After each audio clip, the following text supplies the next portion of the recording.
You open a new tab and type the search. You've been doing this for weeks now.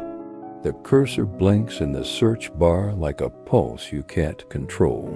And already you feel the pull, the same pull that brought you here yesterday, and the day before, and the month before that. You're looking for stability in a machine.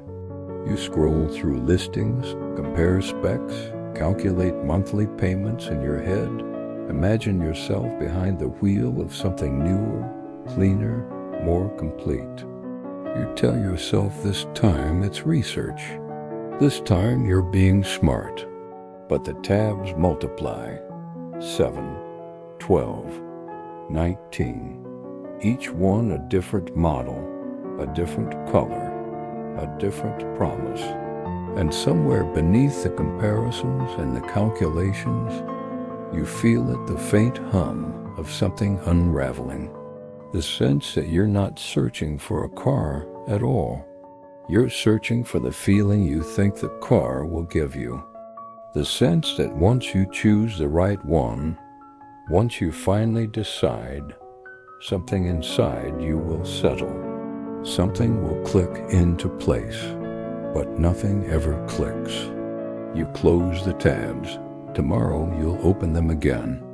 Hold on. Subscribe. You already know this isn't like the other channels. This isn't quick fixes or surface-level motivation. This is the long, uncomfortable work of becoming someone you can respect. And it doesn't happen in one video. It happens across many. So commit. Stay. There's a particular kind of suffering that lives in the space between wanting and choosing. It doesn't announce itself loudly. It doesn't crash through your life like grief or rage. It accumulates, slowly, quietly, in the background of your days. It builds a pressure you mistake for discernment, a restlessness you call ambition. You think you're being careful. You think you're being rational. But rationality isn't what you're practicing when you open the same car listing for the 9th time this week, scrolling through photos of interiors you've already memorized, refreshing the price like it might drop if you stare long enough. What you're practicing is something older, something more human, something the Stoics understood with surgical precision. You're worshiping the material. You're placing your inner stability in the hands of objects that cannot hold it. Epictetus saw this pattern centuries ago, and he named it plainly. The essence of good, he said, is a certain kind of rational choice. The essence of evil is another kind. And external things, cars, houses, bodies, reputations, outcomes, these are only raw material. They're neutral, inert. They become good or evil only when your judgment touches them, only when you decide what they mean, only when you assign them the power to complete you or destroy you. But here's the trap. If your judgments about the material are twisted, your choices become twisted. If you marvel at the car, if you believe the car holds your worth, your confidence, your identity, then every choice you make around it will be corrupted. You'll chase the wrong things. You'll feel the wrong things. You'll spiral in a search that never ends because the search was never really about the car. This is the condition most people live in without knowing it. They think they're making choices. They think they're being strategic, deliberate, intentional. But they're not choosing, they're reacting. They're letting the material dictate the terms. They're building their lives on a foundation that shifts every time the market changes, every time a new model drops, every time someone else gets something shinier. And the cost of this is not just financial. It's not just time wasted scrolling. The cost is internal.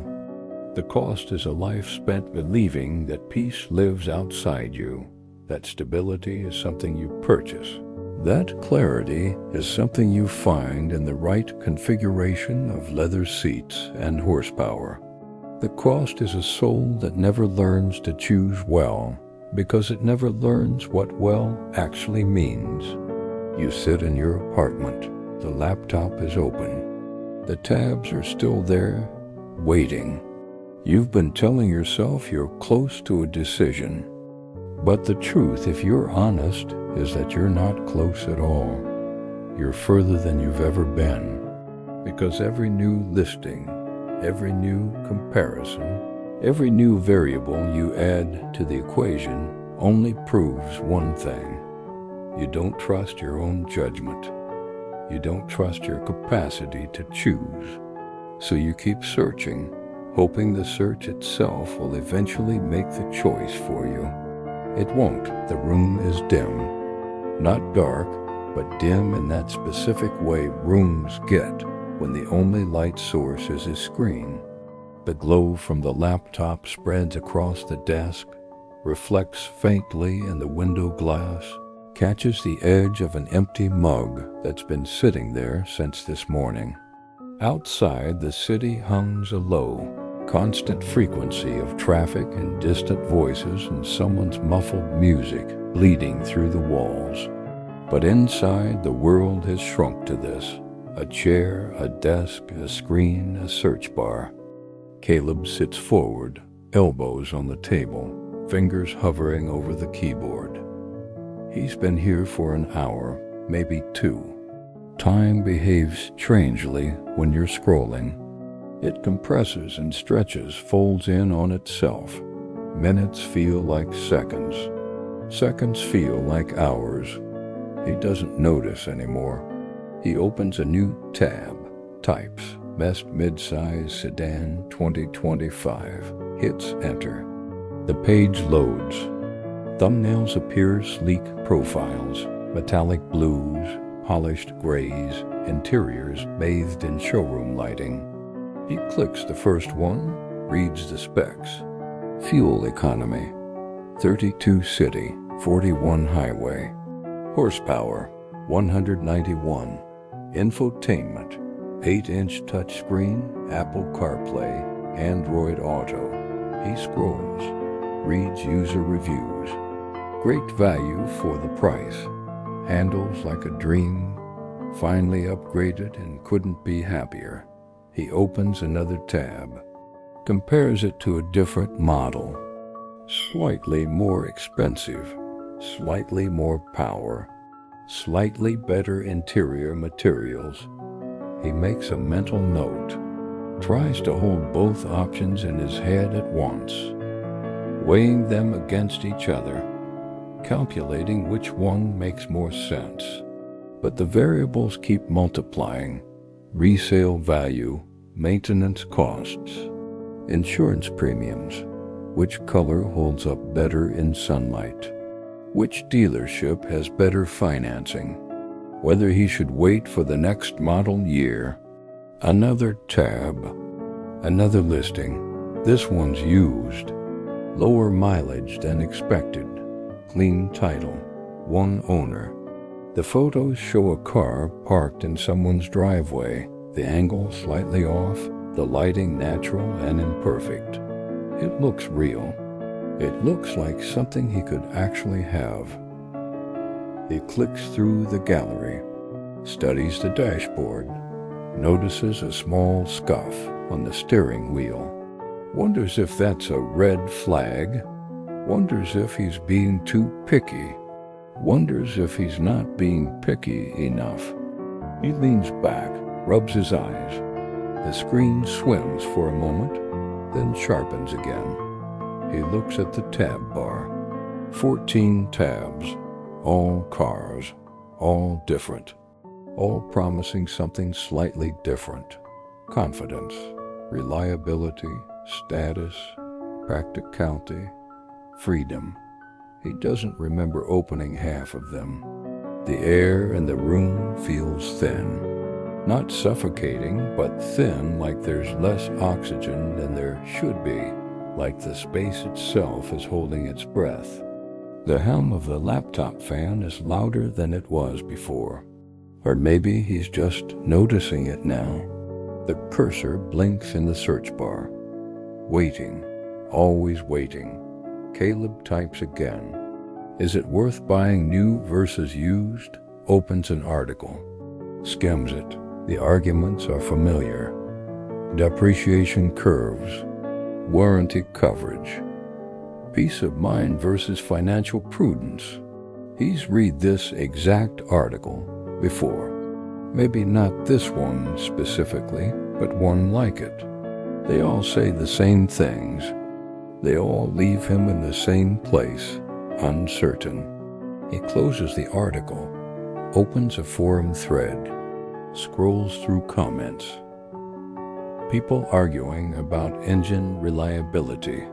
People defending their choices. People mocking other people's choices. Someone says, just buy what makes you happy. Another person replies, happiness is a depreciating asset. Caleb exhales through his nose. Almost a laugh, almost. He switches to a video review. A man in a button-down shirt stands next to a car in an empty parking lot. He gestures at the headlights, opens the trunk, slides into the driver's seat, and adjusts the mirrors. His voice is smooth, confident, authoritative. He talks about driving dynamics and interior refinement and value proposition. Caleb watches, takes mental notes, compares what the man says to what he's already read, cross-references it with other reviews, tries to build a composite picture of what this car actually is, what it would actually feel like to own it, whether it would actually solve anything. The video ends. Caleb doesn't click the next one. He just sits there. A glow from the screen reflects in his eyes. The tabs are still open. The search is still active, but something has shifted, not in the room, not in the light, in him. He looks at the tabs again. 14, 15 now. He doesn't remember opening the last one. He looks at the time in the corner of the screen. It's later than he thought. Much later. He's been here longer than he realized.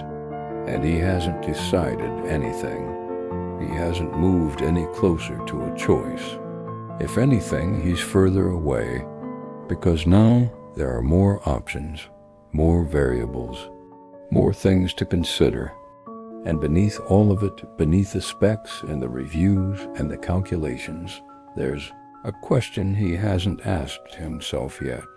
A question that's been sitting in the back of his mind this whole time, quiet and patient and unmoved by all the information he's consumed. Why does this feel so urgent? He doesn't have an answer. Or maybe he does, and he's afraid to look at it. The laptop screen dims slightly, power-saving mode. Caleb taps the trackpad, and the brightness returns. The tabs are still there, the listings are still open, but something in the room has changed. Or maybe something in him has surfaced. He's not really looking at the cars anymore. He's looking at himself, looking at the cars. And what he sees is not research. It's not diligence. It's not preparation. What he sees is a pattern, a loop, a compulsion disguised as responsibility.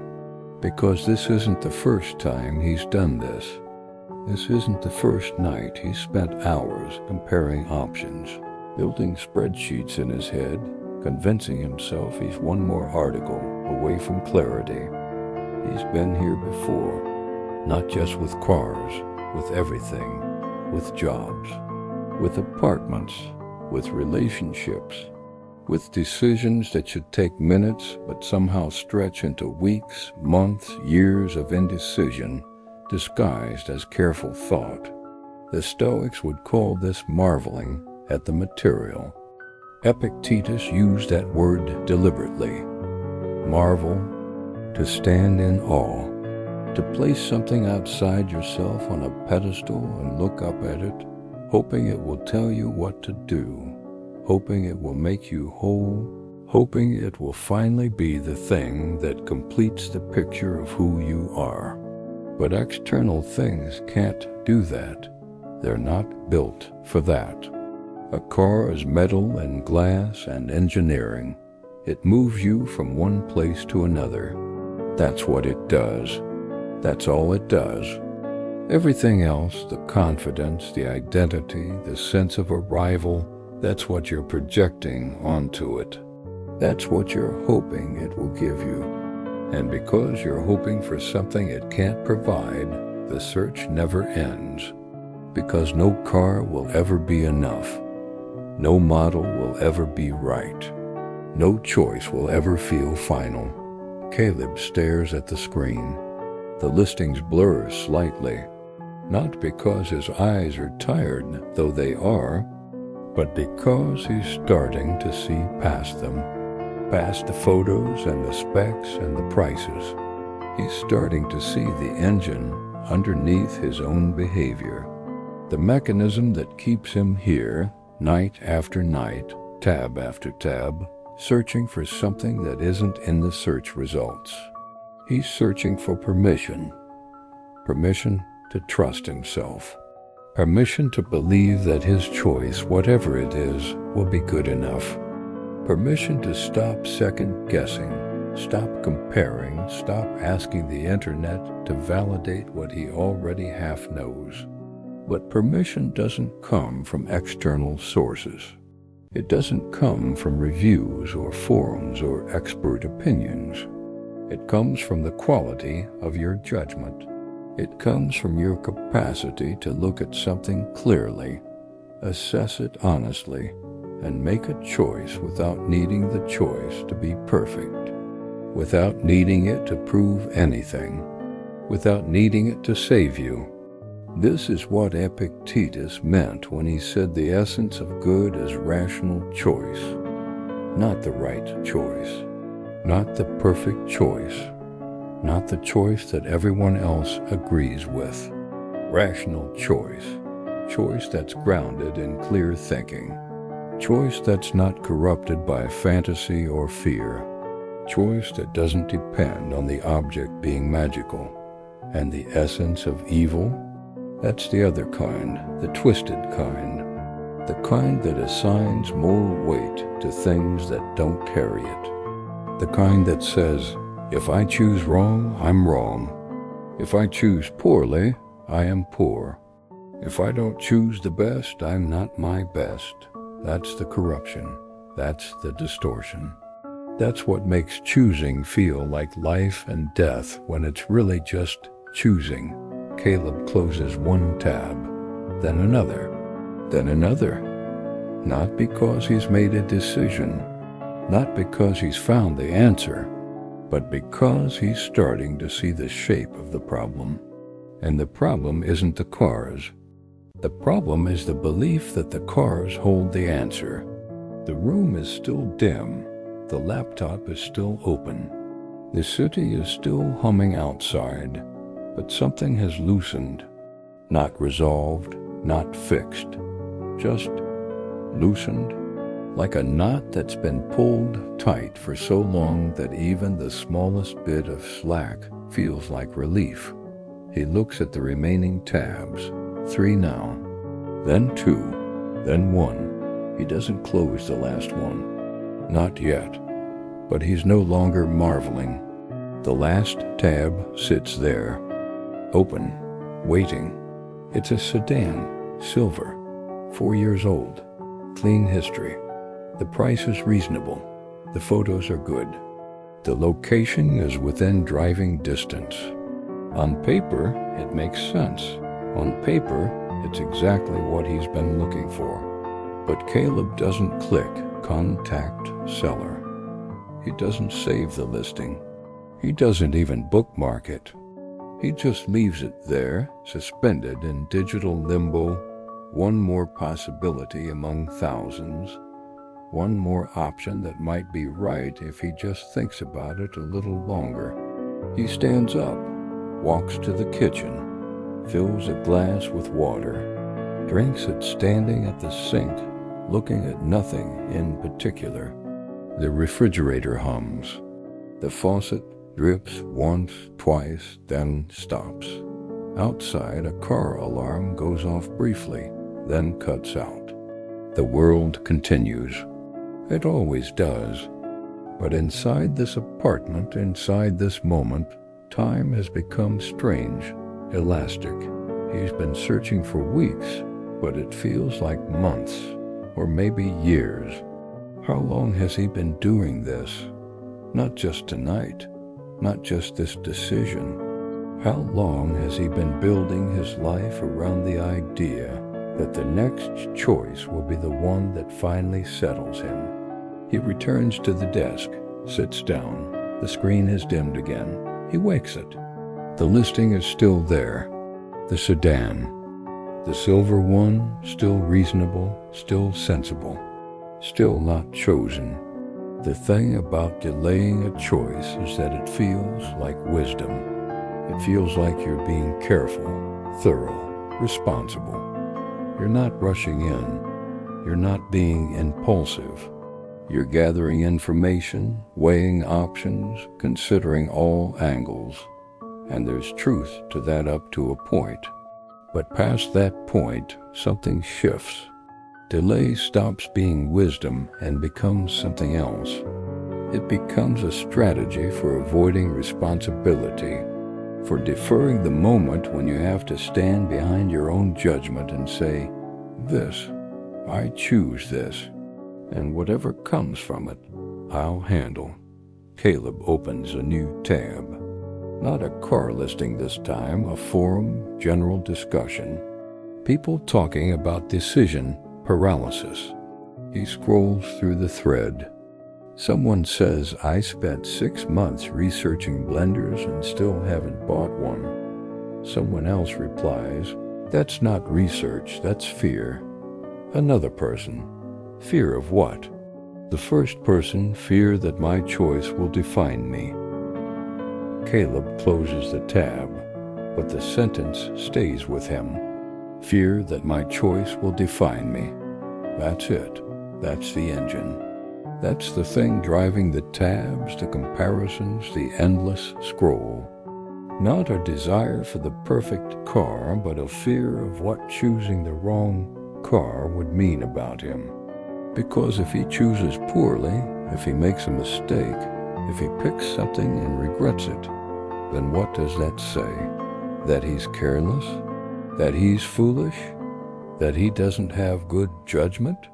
That he's not the person he's been trying to convince himself and everyone else that he is? The Stoics understood this mechanism. They saw it in the marketplace, in politics, in every arena where people confuse their inner worth with their external acquisitions. Epictetus taught his students that external things are indifferent. Not unimportant indifferent, meaning they don't carry moral weight. A car is not good or evil. A house is not virtuous or corrupt. These things are tools, materials, resources. They're neutral until your judgment touches them. And if your judgment is clear, you use them well. If your judgment is twisted, you use them poorly. But either way, the object itself doesn't change who you are. Your character exists independent of what you own. But most people don't believe this. Most people live as if their character is assembled from their choices, as if every decision is a brick in the foundation of their identity, and one wrong brick will make the whole structure collapse. So they agonize. They delay.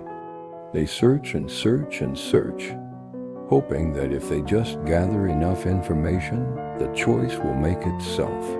The right option will glow. The decision will become obvious. They'll finally know, but it doesn't work that way. Because the problem isn't the lack of information. The problem is the belief that the information matters more than it does. The problem is the worship of the material. the marveling, the sense that if you just study the object long enough, it will tell you who you should be. Caleb looks at the silver sedan again. It hasn't changed. It's still the same car it was an hour ago. But he's seen it differently now, not as a vehicle, but as a test, a referendum on his worth. A choice that feels like it carries more weight than it actually does. And here's the trap. The more weight you place on a choice, the harder it becomes to make it. Because now it's not just about transportation. It's about identity. It's about proving something. It's about being the kind of person who makes good choices. And that pressure, that invisible, self-imposed pressure, turns every decision into a crisis, every option into a potential mistake, every comparison into evidence that you don't know what you're doing. The apartment is quiet, the kind of quiet that makes you aware of your own breathing. Caleb sits at the desk, the laptop still open, the listing still there, but his mind has wandered, not away from the decision, deeper into it or deeper into himself, really, because the car is no longer the point. The car was never the point. He thinks about the last time he made a decision like this. Not a car, a job. 3 years ago, he'd had 2 offers, both good, both solid. One paid more but required a longer commute. The other paid less but offered better work-life balance. He'd spent weeks going back and forth, made pro-con lists, talked to friends, researched the companies, calculated salary growth over 5 years, projected retirement contributions. And in the end, he'd chosen the one with the higher pay, not because he wanted it more, but because it seemed like the smarter choice, the choice that made sense on paper. He'd lasted 11 months before burning out. The memory sits heavy in his chest. Not regret exactly, but something close to it. A recognition that the choice hadn't been rational at all. It had been reactive. Reactive to his fear of seeming foolish. Reactive to his need to prove he was capable. Reactive to the voice in his head that said, smart people choose the money. Mature people prioritize career growth. Winners don't settle for less. But that voice wasn't his. That voice was the composite of 1,000 external judgments he'd absorbed over the years, messages from parents, from culture, from people who measured worth in salary and title and square footage.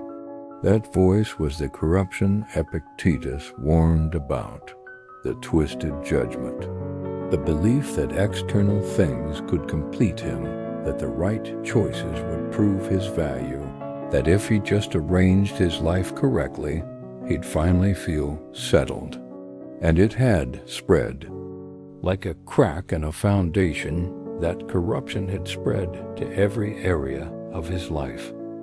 Not just jobs, not just cars, everything.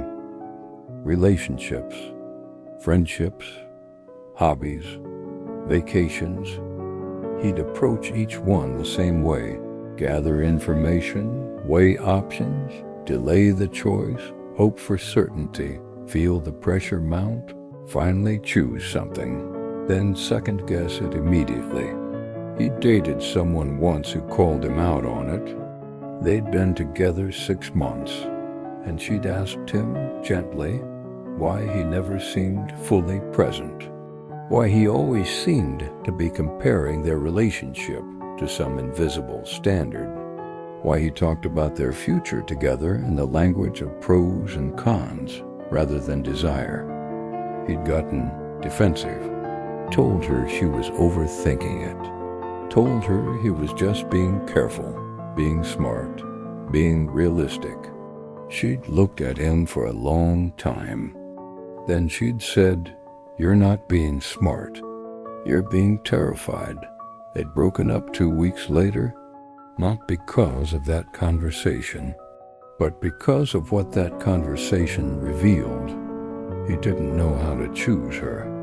Not really, because choosing her would mean accepting that she wasn't perfect, that the relationship had flaws, that there were probably other options out there that might be better. And he couldn't live with that. Couldn't commit to something unless he was certain it was the absolute best possible choice, which meant he couldn't commit to anything, which meant he was always searching, always comparing, always half in and half out of his own life. The Stoics would say his judgment was corrupted. Not in a moral sense, he wasn't a bad person, but his capacity to assess reality clearly had been warped by his dependence on external validation. He'd forgotten that the essence of good is rational choice. Choice that's grounded in your own clear thinking, your own values, your own capacity to engage with the raw material of life without needing it to save you. Instead, he'd been waiting for the material to prove its worth to him, waiting for the job, the car, the relationship, the apartment to announce itself as the right one, waiting for permission from the outside world to trust his own judgment. But the outside world doesn't give permission. It doesn't validate. It doesn't confirm. It just sits there, indifferent, offering endless options and no answers, because the answers don't live in the options. The answers live in the quality of your relationship with choice itself. Caleb looks at the screen again. The silver sedan, still there, still reasonable, still unchosen. He opens a new tab, types, "How to know if you're making the right decision." Hits enter. The results appear. Articles, videos, quizzes, all of them promising clarity. All of them offering frameworks, strategies, techniques. He clicks one, reads the first paragraph. It talks about trusting your gut, following your intuition, listening to your inner voice. He closes it, opens another. This one says the opposite. Don't trust your gut. Guts are unreliable. Use logic, use data, use evidence-based frameworks. He closes that too. He leans back in the chair, looks at the ceiling. The light from the laptop casts strange shadows across the room, rectangular patches of illumination that don't quite reach the corners. The air feels heavier now, not physically, but atmospherically, like the space is filling with something invisible. Pressure, density, the accumulated weight of years of deferred choosing. This is what happens when you worship the material, when you assign moral significance to things that don't carry it. When you believe that the object will tell you who you are, the corruption doesn't stay contained. It spreads. It infects everything until you're not just stuck on one decision. You're stuck in a way of being, a way of relating to life itself, a way that makes every choice feel impossible, because every choice feels like it defines you completely, and the cost of that is enormous. Not in money, not in time, though there's that too. The cost is internal. The cost is a life half-lived, a life spent in the research phase, a life that never quite begins, because you're always preparing, always planning, always one more comparison away from being ready. Caleb closes the browser. All of it, all the tabs, the listings, the forums, the articles. He doesn't choose the silver sedan. He doesn't choose anything. He just closes it all and sits there in the dimmer room, the only light now coming from the street lamp outside, filtering through the window glass in soft orange tones. The laptop hums quietly. The city continues its distant symphony. And inside him, something is shifting, not a resolution. Not yet, but a recognition. A slow, uncomfortable recognition of what this has cost him. Not just tonight, but over years, over a lifetime of believing that if he just chose correctly, everything would fall into place. He's been waiting for the world to give him permission to trust himself, and the world has no interest in doing that. Morning comes the way it always does, gradually, then all at once. The light through the window shifts from dark to gray to pale blue. Caleb wakes on the couch. He doesn't remember falling asleep there. The laptop is closed on the coffee table. The apartment is cold, not freezing, but cold in that specific way apartments get when the heat hasn't kicked in yet and the windows let in too much of the outside air. He sits up. His neck is stiff. His mouth tastes like he forgot to brush his teeth. He looks at the time on his phone, 7:43 a.m. He has work in an hour and 17 minutes. He should shower, should eat something, should move with purpose toward the structure of his day. Instead, he sits there, looks around the apartment, really looks at it. The space is fine, not great, not terrible, just fine. He's lived here for 3 years, but it still doesn't feel like his. The walls are the same off-white they were when he moved in. The furniture is a mix of things he bought quickly when he first got the place and things he inherited from previous roommates. There's a bookshelf with books he hasn't opened in years, a kitchen table he rarely sits at, a bedroom that functions more like a storage unit than a sanctuary. He'd always told himself this was temporary, a placeholder, that once he figured out his next move, once he found the right job, the right relationship, the right city, he'd invest in making a space that felt like home.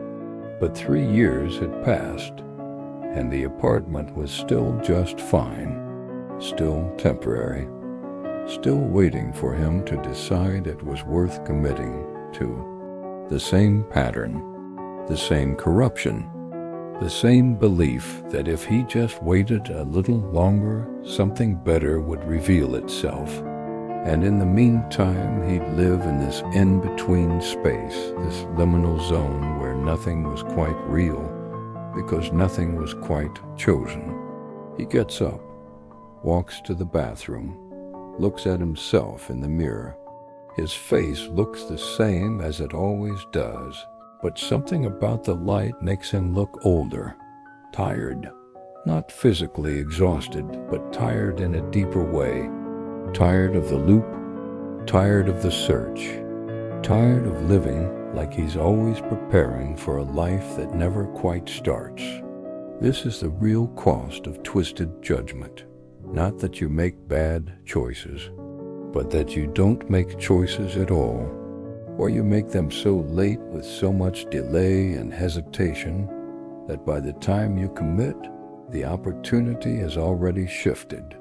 The job has been filled. The person has moved on. The car has been sold. And you're left standing in the same place you started, telling yourself you were just being careful, just being smart, just waiting for the right moment. But the right moment doesn't exist, or rather it exists constantly. Every moment is the right moment to choose. Every moment offers the same raw material, options, information, uncertainty. And your job, the only job that actually matters, is to engage with that material clearly, to make a judgment that's not corrupted by fantasy or fear, to choose something, commit to it, and handle whatever comes without needing it to be perfect. Caleb showers, dresses, makes coffee, goes through the motions of his morning routine. But he's moving differently now. Not slower, not faster, just differently, like he's watching himself from a slight distance. Like he's seeing his own life from the outside and recognizing it for what it is. A series of delays disguised as preparation. A series of searches disguised as due diligence. A series of almosts and maybes and I'll decide laters that have accumulated into a life that hasn't quite begun. He thinks about the silver sedan. Wonders if it's still listed. Probably. Or maybe someone else bought it this morning. Someone who saw it, assessed it, made a choice, and moved on. Someone who didn't need the car to be perfect. Who didn't need the choice to validate their worth. Who just needed a vehicle and chose one and got on with their life. The envy he feels isn't about the car. It's about the capacity. The capacity to choose and be done with it, to trust your own judgment enough to commit, to live forward instead of sideways. He arrives at work, logs in, opens his email, 53 unread messages, most of them low priority, some of them urgent. He starts going through them, sorting, categorizing, flagging for later. And even here, the pattern repeats. Even here, he's delaying, marking things as unread because he's not sure how to respond, drafting emails and saving them in drafts because he wants to revise them one more time before sending, creating elaborate systems for organizing tasks while the tasks themselves remain undone. A coworker stops by his desk, asks if he wants to grab lunch. Caleb hesitates, thinks about his schedule, thinks about whether he should save money today, thinks about whether he even likes this coworker or if he's just saying yes out of obligation. The coworker stands there, waiting. Caleb sees the moment stretch, sees himself from the outside again, sees how even this tiny, meaningless decision about lunch has become weighted with significance it doesn't deserve. Sure, he says finally. Let's go. The coworker smiles, nods, walks away, and Caleb sits there, feeling something unfamiliar. Not relief, exactly, but something close to it. A small recognition that he made a choice without agonizing over it, without comparing all possible lunch options, without needing to research the restaurant first or calculate the cost-benefit ratio of social interaction versus productivity. He just chose, and the world didn't end. Lunch is fine. The food is fine.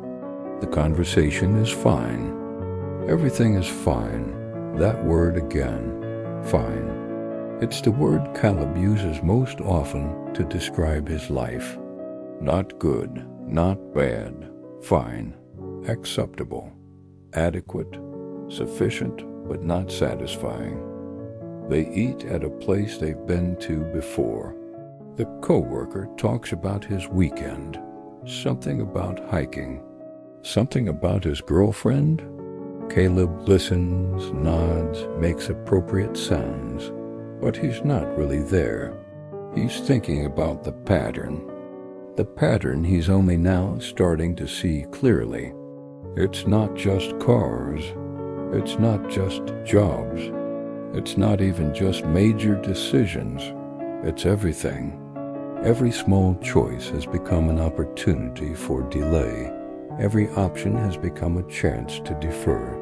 He's been living his entire life in draft mode, always revising, always reconsidering, always keeping one foot out the door in case something better comes along. The coworker asks him a question. Caleb misses it. has to ask him to repeat it. I said, "How's the car search going?" "Right. He'd mentioned it a few weeks ago." Casual conversation. Mentioned he was looking into getting something new. "Still looking," Caleb says. The coworker nods. "Yeah, it's tough. So many options. I spent like 3 months before I bought mine." "How did you finally decide?" The coworker shrugs. "I just picked one. Like at a certain point I realized I was just circling. So I made a list of my top 3, went to test drive them all in one day, and bought the one that felt best. That simple?" "That simple." He takes a bite of his sandwich, chews, swallows. I'm sure there were better deals out there, better options, whatever, but this one works. Gets me where I need to go. And now I don't have to think about it anymore. Caleb nods, says nothing, but something about that last sentence lands hard. Now I don't have to think about it anymore. That's the part he's been missing. That's the freedom he's been denying himself. The freedom that comes from making a choice and moving on, from closing the loop, from living in the decision instead of hovering above it, because every unclosed loop costs something. Every deferred choice lives in your mind rent-free, taking up space, draining energy. The car you haven't bought, the email you haven't sent, the conversation you haven't had, the commitment you haven't made. They accumulate. They build. They create this constant low-level hum of unfinished business that follows you everywhere. Makes it harder to be present. Makes it harder to enjoy anything because you're always thinking about the things you still haven't decided. Epictetus would call this the tyranny of externals. You've given external things the power to occupy your inner space. You've allowed objects and outcomes to colonize your attention, and the cost of that is enormous. The cost is a mind that's never at rest, a mind that's always comparing, always calculating, always hedging its bets, a mind that can't commit because commitment feels like surrender. But it's not surrender. It's liberation. Liberation from the endless search. Liberation from the belief that there's a perfect answer somewhere if you just look hard enough. Liberation from the prison of your own indecision. They finish lunch, walk back to the office. The afternoon passes.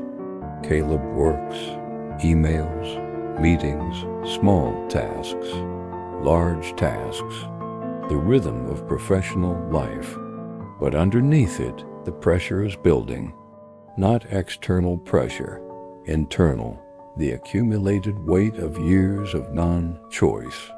The sense that he's been living his life on pause, waiting for permission that's never going to come. He thinks about the Stoics again, about their emphasis on rational choice, about their insistence that the essence of good is not in the object, but in the judgment, about their radical claim that you can only control your own mind, your own responses, your own relationship to the raw material of existence. And he realizes something. He's been living as if he can control the material itself, as if enough research will make the car perfect, as if enough comparison will make the choice obvious, as if enough delay will somehow eliminate risk. But that's not how reality works. The material is always uncertain. The options are always imperfect. The choice is always a risk. The question is not whether you can eliminate the risk. The question is whether you can make a choice without needing it to be risk-free. That's what a rational choice means. Not perfect choice, not guaranteed choice. Rational choice. choice that's clear-eyed about reality, choice that engages with what is, not what you wish it were, choice that doesn't depend on external validation to be worth making. Caleb sits at his desk. The office is mostly empty now. People have started leaving for the day. The light through the windows has shifted late afternoon gold, softer than the harsh midday glare. He opens his laptop, not for work. For himself, he navigates to the listing, the silver sedan. It's still there, still available, still reasonable. He looks at it, really looks at it, not as a test, not as a referendum on his worth, not as a decision that defines him, just as a car, a tool, a piece of raw material that will get him from place to place, serve its function, wear down over time, and eventually be replaced. He clicks Contact Seller, types a message, short, simple. Is this still available? I'd like to schedule a test drive. Single quotes. His finger hovers over the send button. And for a moment, the old pattern tries to reassert itself. The voice that says, wait, think about it more. Make sure, double check, compare it one more time. But he sees that voice now, sees it for what it is. Not wisdom, not caution. Fear dressed up as responsibility, fear that's been running his life for years. He clicks send. The message goes through, a small whoosh sound, and then nothing. The world doesn't change. He doesn't feel suddenly complete. The apartment doesn't transform, but something shifts internally, something small. A loosening, a release of pressure he didn't fully realize he'd been holding. He closes the laptop, sits there for a moment. The office is quiet now, almost empty. The city outside continues. Cars, people, life moving forward. He stands, packs his bag, walks out. The evening air is cool. Not cold, just cool. The sky is that particular shade of darkening blue that only lasts a few minutes between day and night. He walks to the bus stop, waits, thinks about nothing in particular. The bus arrives. He gets on, finds a seat, looks out the window at the city passing by. And for the first time in weeks, maybe longer, he's not searching for something better. He's not comparing this moment to an idealized version of what it could be. He's just here, present, engaged with what is. The bus turns a corner, the light shifts again, and Caleb rides home, carrying something he hasn't carried in years, the beginning of trust. Not in the car, not in the choice, but in his own capacity to choose and live with the consequences, to engage with the raw material of life without needing it to save him, to stop marveling at the external, and to start building something internal instead. The seller responds the next morning. Short message, professional. Yes, still available. How's Saturday at 2 p.m.? Caleb reads it on his phone while making coffee. The kitchen is the same as it was yesterday, same off-white walls, same cluttered counter, same refrigerator hum. But something in the air feels different. Lighter, not dramatically, not noticeably to anyone else, but to him internally there's been a shift, a subtle redistribution of weight. He types back, Saturday at 2 works. See you then, sends it, done. No revision, no second guessing, no opening 3 tabs to compare response templates. Just a simple exchange of information, a commitment made and confirmed. He drinks his coffee standing at the window. Outside, the city is waking people walking dogs, cars pulling out of driveways, a bus rumbling past. The ordinary machinery of life. He used to watch these mornings with a vague sense of disconnection, like he was observing a world he wasn't fully participating in. But today the glass feels thinner, the separation less pronounced. He's not thinking about the car. That's the strange part. The test drive is scheduled. The decision point is approaching, but his mind isn't circling it the way it used to, isn't treating it like a crisis. It's just a thing on his calendar, an appointment, a step forward. The days between the message and Saturday pass with an unusual quality.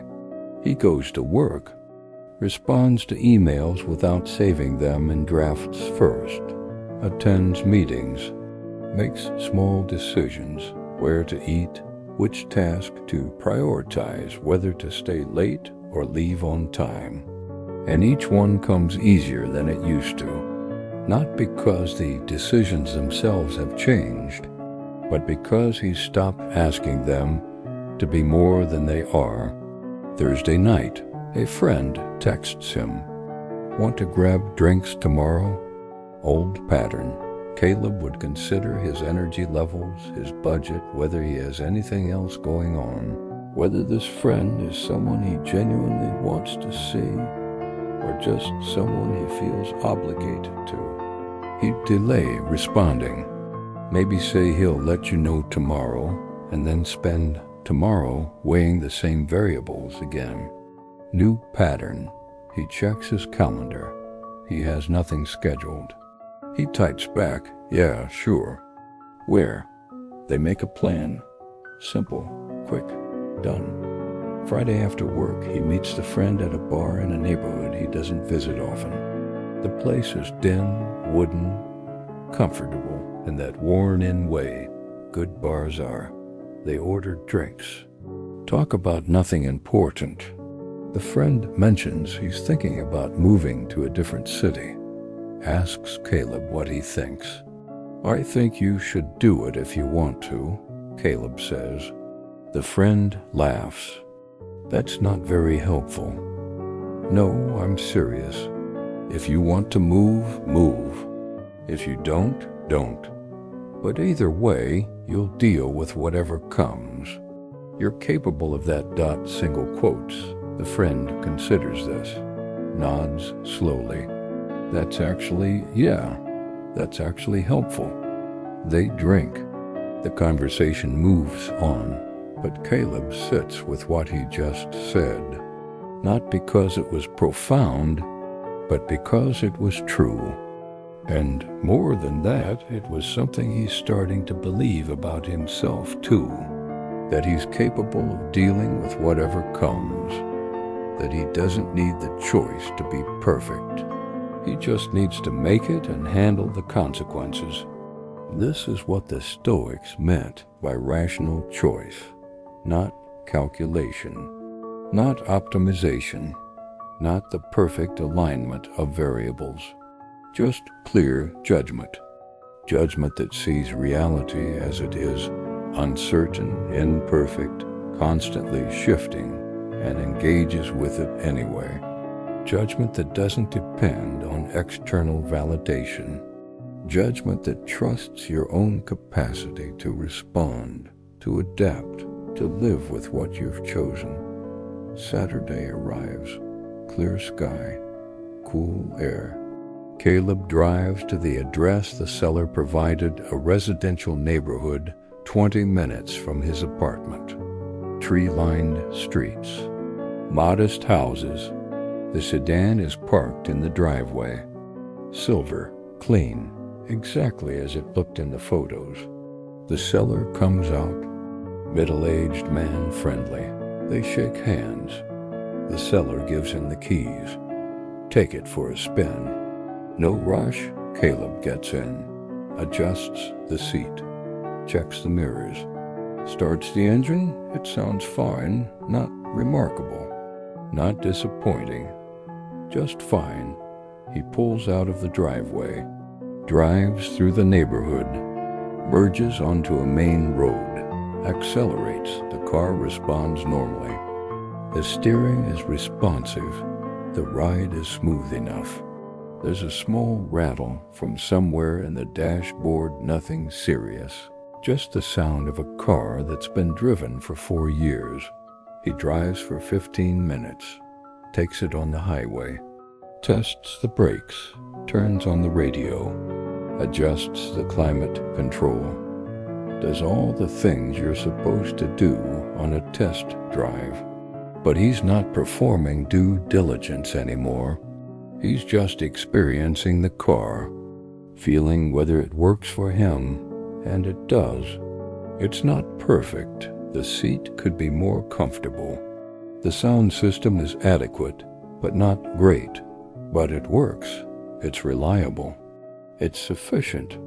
He returns to the seller's house, parks, gets out. "What do you think?" the seller asks. "I'll take it," Caleb says. The seller blinks. "You don't want to think about it? Test drive some others?" "No, this works." "When can we do the paperwork?" They handle the transaction that afternoon. Quick, efficient, no drama. Caleb signs the documents, transfers the money, shakes hands again, drives away in the silver sedan, and that's it. The choice is made. The loop is closed. The search is over. He drives home in the sedan, his sedan now. The afternoon light comes through the windshield at an angle, warming his hands on the steering wheel. The car smells faintly of the previous owner, a mix of air freshener and something else, something lived in. It'll fade. Eventually, it'll smell like him, like his life, like the coffee he spills, and the takeout he eats, and the air freshener he chooses.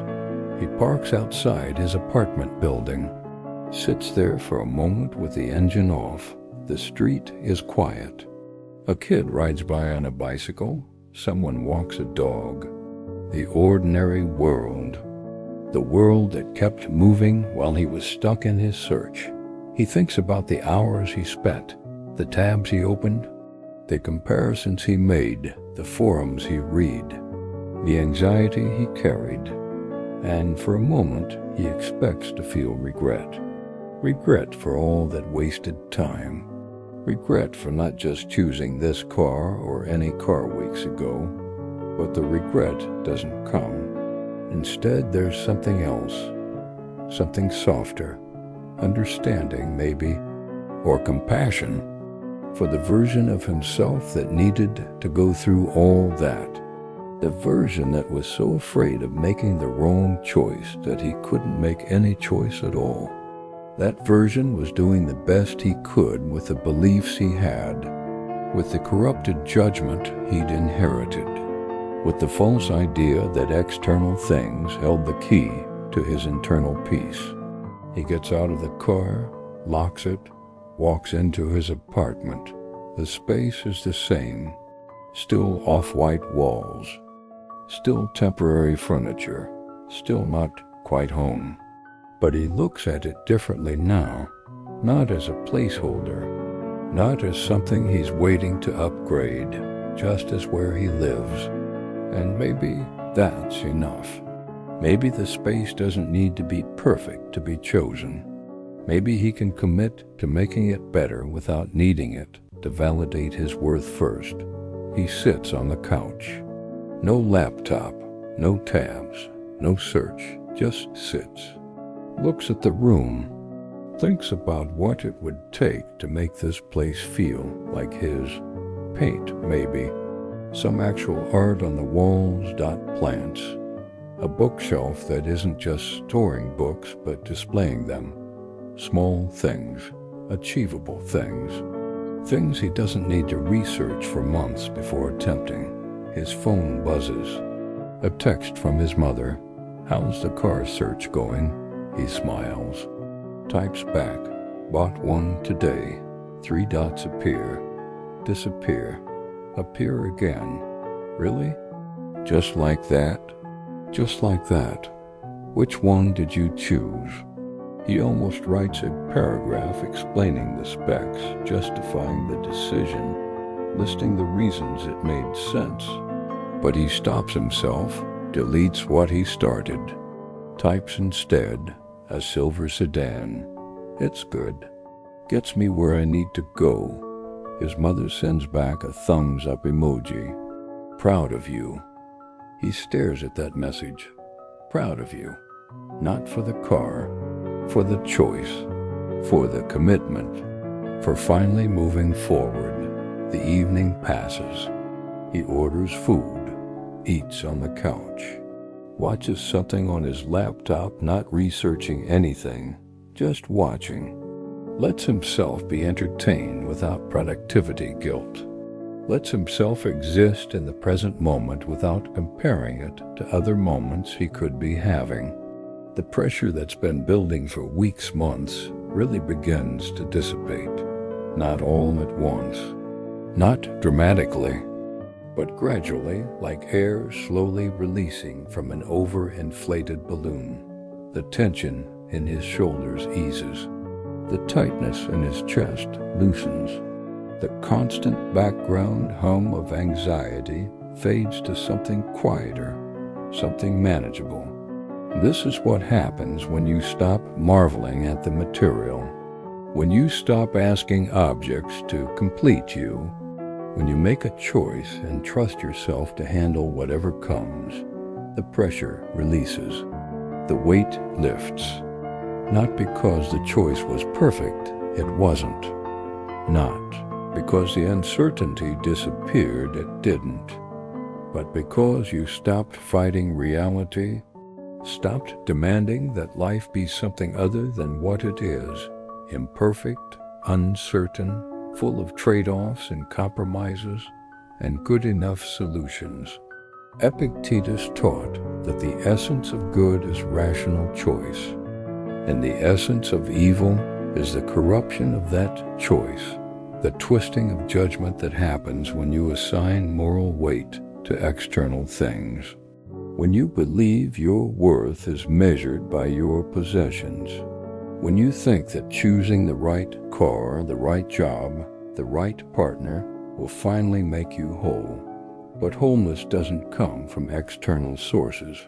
It comes from the quality of your judgment, from your capacity to engage with the raw material of existence without needing it to be perfect, from your ability to make choices that are good enough and move forward, from your willingness to trust yourself to handle the consequences.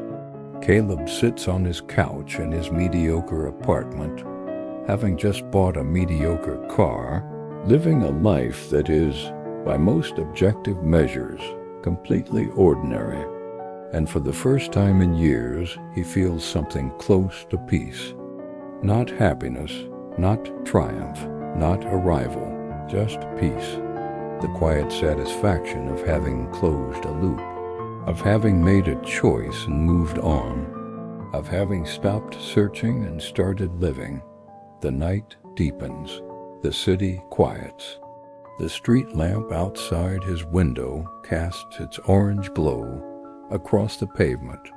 And inside, in the small space he's been occupying, but not inhabiting, Caleb begins to understand what it means to stop waiting for permission, to stop asking the world to validate his judgment, to stop believing that the next choice will be the one that finally settles everything, because nothing settles everything. No choice completes you. No object makes you whole. The material is neutral, indifferent. It serves its function and nothing more. What matters is how you relate to it. What matters is the clarity of your judgment. What matters is your capacity to choose and live with the choosing. That's the essence. That's the core. That's what the Stoics tried to teach again and again in every text, every letter, every conversation, You are already whole. The search outside yourself is the problem. The marveling at the material is the corruption. The answer has always been internal. The answer has always been rational choice. And rational choice doesn't mean perfect choice. It means clear-eyed choice. Choice that engages with reality as it is, not as you wish it were. Choice that trusts your own capacity to respond to whatever comes. Caleb stands, walks to the window, looks out at his car parked on the street below. Silver, ordinary, good enough. He smiles slightly, not because the car is special, but because it's no longer consuming him. It's just a car, a tool, a piece of raw material that will serve its function. And he's just a person making choices, living with them, moving forward. That's all any of us can do.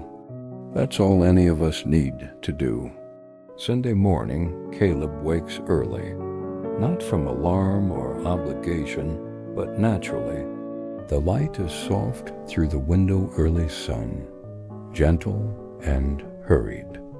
He lies there for a moment, not reaching for his phone, not starting the mental list of tasks, just existing in the quiet space between sleep and waking. He thinks about the car, about the choice, about what changed. It wasn't the object. The car didn't transform him. The car didn't unlock some hidden potential. The car is just a car, metal and glass and engineering, serving its purpose, nothing more. What changed was his relationship to the choosing itself, his willingness to engage with imperfection, his trust in his own capacity to make a judgment and stand behind it. This is what Epictetus meant about the raw material. External things, cars, houses, jobs, relationships, they're all neutral. They're all just material. They don't carry inherent goodness or evil. They don't determine your worth. They don't complete you or destroy you. They're just there, waiting for your judgment to shape them into tools, into resources, into parts of your life. And if your judgment is clear, if you can assess them honestly, without fantasy, without fear, then you use them well. You engage with them rationally. You make choices that serve your actual needs, not the imagined needs you've constructed to avoid feeling incomplete. But if your judgment is twisted, if you believe the material holds the answer, if you marvel at it, if you assign it moral weight, then your choices become corrupted. You chase things that can't satisfy you. You delay decisions that don't need delaying. You live in a constant state of searching because the thing you're searching for doesn't exist in the material world. It exists in you, in the quality of your thinking, in your capacity to choose clearly. Caleb gets up, makes coffee.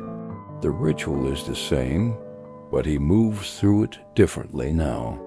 Less distracted, less future-focused, more present in the small actions, the sound of water heating, the smell of grounds, the warmth of the mug in his hands. He opens his laptop, not to search, not to compare, just to check his email. There's one from work, a project that needs his input.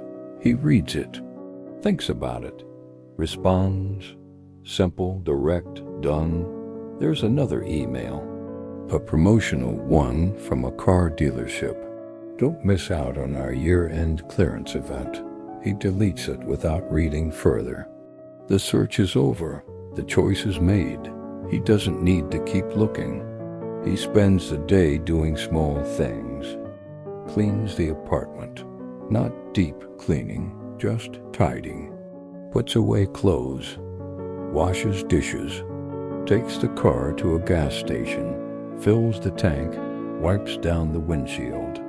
basic maintenance, basic care, the actions of someone who's committed to what they have, not still fantasizing about what they might get.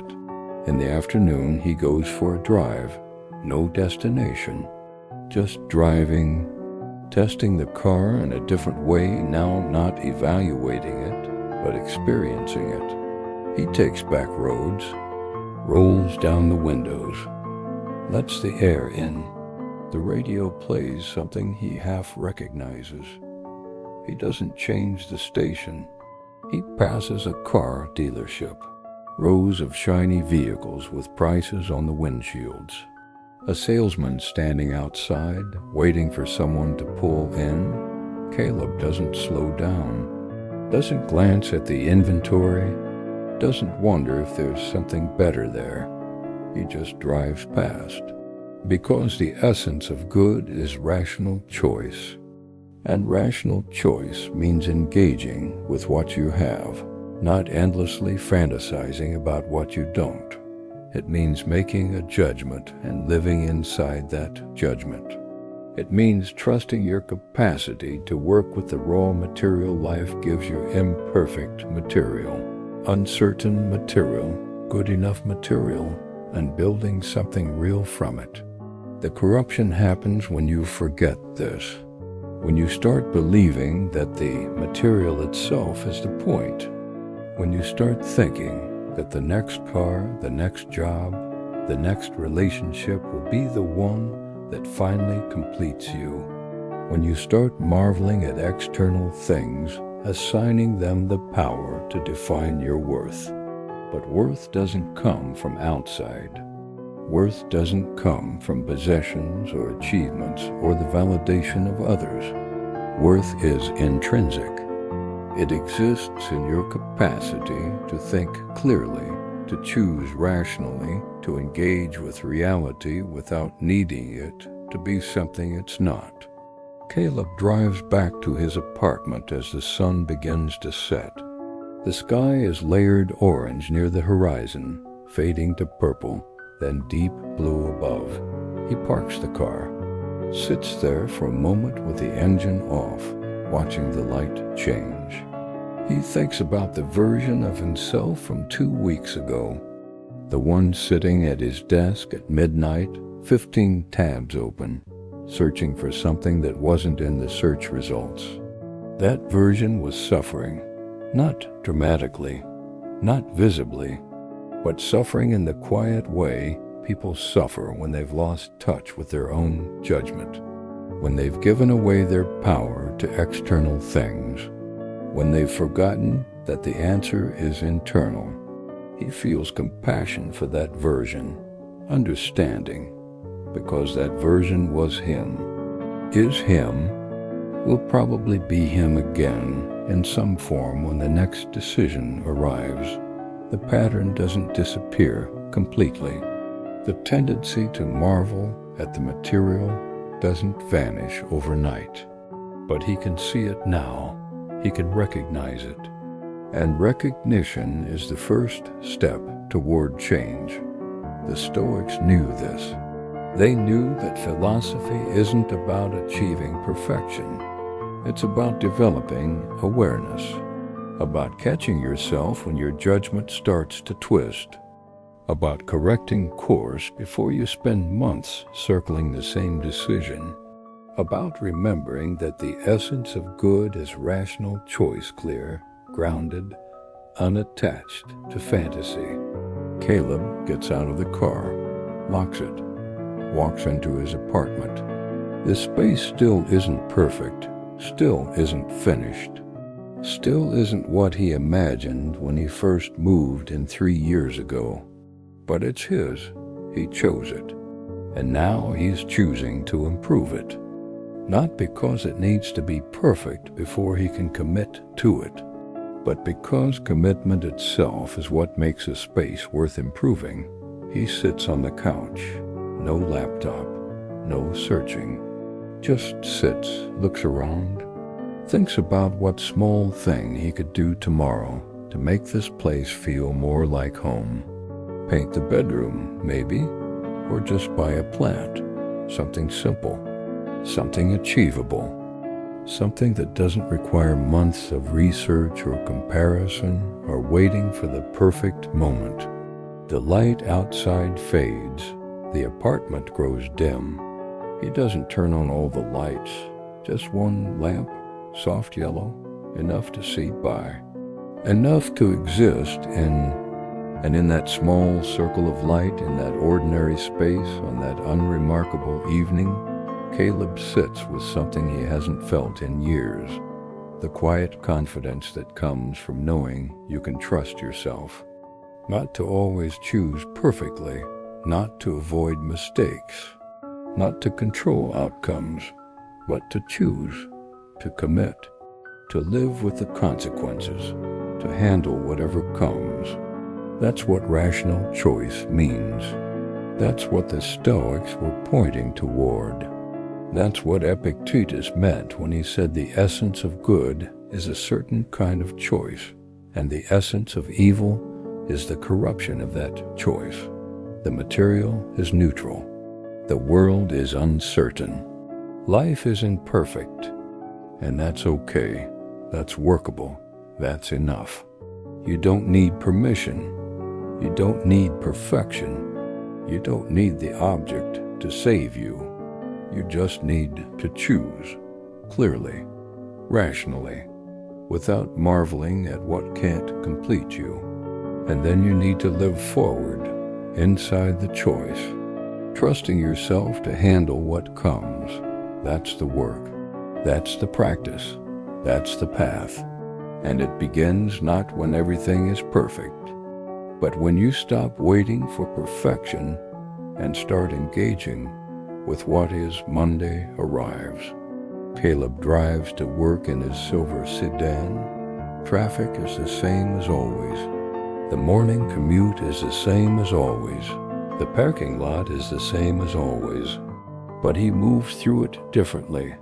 Less resistance, less internal commentary, less comparison to some imagined better version of this morning. He parks, turns off the engine, grabs his bag, walks into the building. The day unfolds. Work, meetings, tasks, small decisions scattered throughout. Each one comes a little easier now. Not because the decisions themselves have changed, but because he's not asking them to be more than they are. He's not waiting for certainty. He's not seeking permission. He's just choosing and moving on. At lunch, someone asks him about the car. "Oh, you finally decided?" "Yeah," Caleb says. "Picked one up Saturday." "Which one?"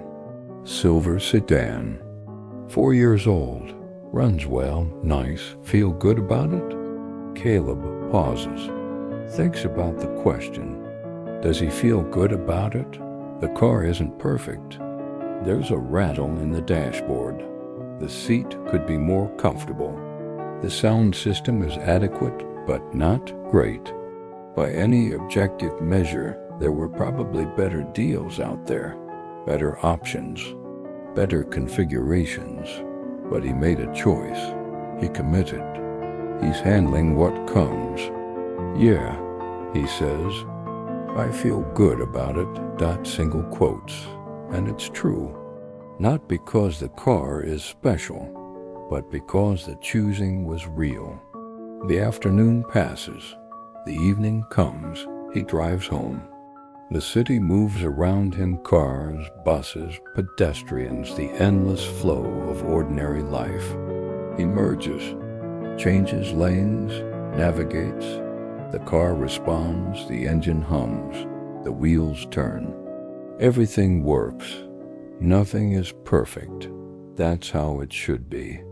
He parks outside his apartment, sits there for a moment, not thinking about anything specific, just being there, present, engaged with the simple fact of his own existence. Then he gets out, locks the car, walks inside, and begins the small work of living, of making dinner, of cleaning up, of existing in his imperfect space, with his imperfect possessions and his imperfect choices. The Stoics would say he's practicing philosophy, not by reading texts or memorizing quotes, but by living rationally, by engaging with the raw material of his life without corruption, by choosing clearly and trusting himself to handle the consequences. The essence of good is rational choice. The essence of evil is the distortion of that choice. And everything external is just material neutral, indifferent, waiting for your judgment to give it meaning. If your judgments are straight, your choices will be good. If your judgments are twisted, your choices will be corrupted. That's the teaching. That's the lesson. That's what Epictetus tried to convey across centuries, across cultures, across the vast distance between his world and ours. The material hasn't changed. We still have cars instead of horses, laptops instead of scrolls, but the fundamental truth remains. The essence of good is internal. It's in your capacity to choose clearly, to engage with reality honestly, to stop marveling at external things and start trusting your own judgment. Caleb stands at his kitchen window. The apartment is quiet. The city hums outside. The silver sedan sits on the street below, unremarkable, sufficient, chosen. And inside him, something has shifted, not completed, not perfected, just shifted, a small recalibration, a subtle correction in the quality of his judgment. He doesn't need permission anymore. He doesn't need the world to validate his choices. He doesn't need the material to save him. He just needs to choose, clearly, rationally, and trust himself to live with the consequences. That's the work. That's always been the work. And it begins now, not when everything is ready, not when the moment is perfect, not when all the information is gathered. Now, in this ordinary moment, in this imperfect life, with these sufficient tools, the search is over. The choosing has begun, and that's enough. That's more than enough. That's everything. The light outside shifts. The evening deepens. The city continues its endless rhythm, people moving, cars passing, lives unfolding in parallel trajectories. Caleb stands at the window. One more moment. One more breath. One more small recognition that he's here, now, alive, choosing. Tomorrow will bring new decisions, new uncertainties, new raw material to work with. But he'll meet them differently now. Not perfectly, not without hesitation, but differently, with a little more trust, a little more clarity, a little more understanding that the essence of good isn't in the object, but in the choosing. The journey continues, the descent into clearer judgment, the work of living rationally in an uncertain world, the practice of engaging with what is rather than what you wish it were. If you're ready, if you're willing to keep walking this path, to keep examining your own relationship with choice, to keep learning what it means to stop marveling at the material and start trusting your own capacity to choose, then the next truth is waiting. Another descent, another recognition, another layer of corruption to identify and release. The work is ongoing. The philosophy is alive. The path is here. Walk forward. Choose clearly. Trust yourself to handle what comes. The material is neutral. Your judgment shapes everything. And the next chapter of this journey, the next exploration of what it means to live rationally, to choose clearly, to exist without corruption, is already unfolding. Are you ready to see what's next?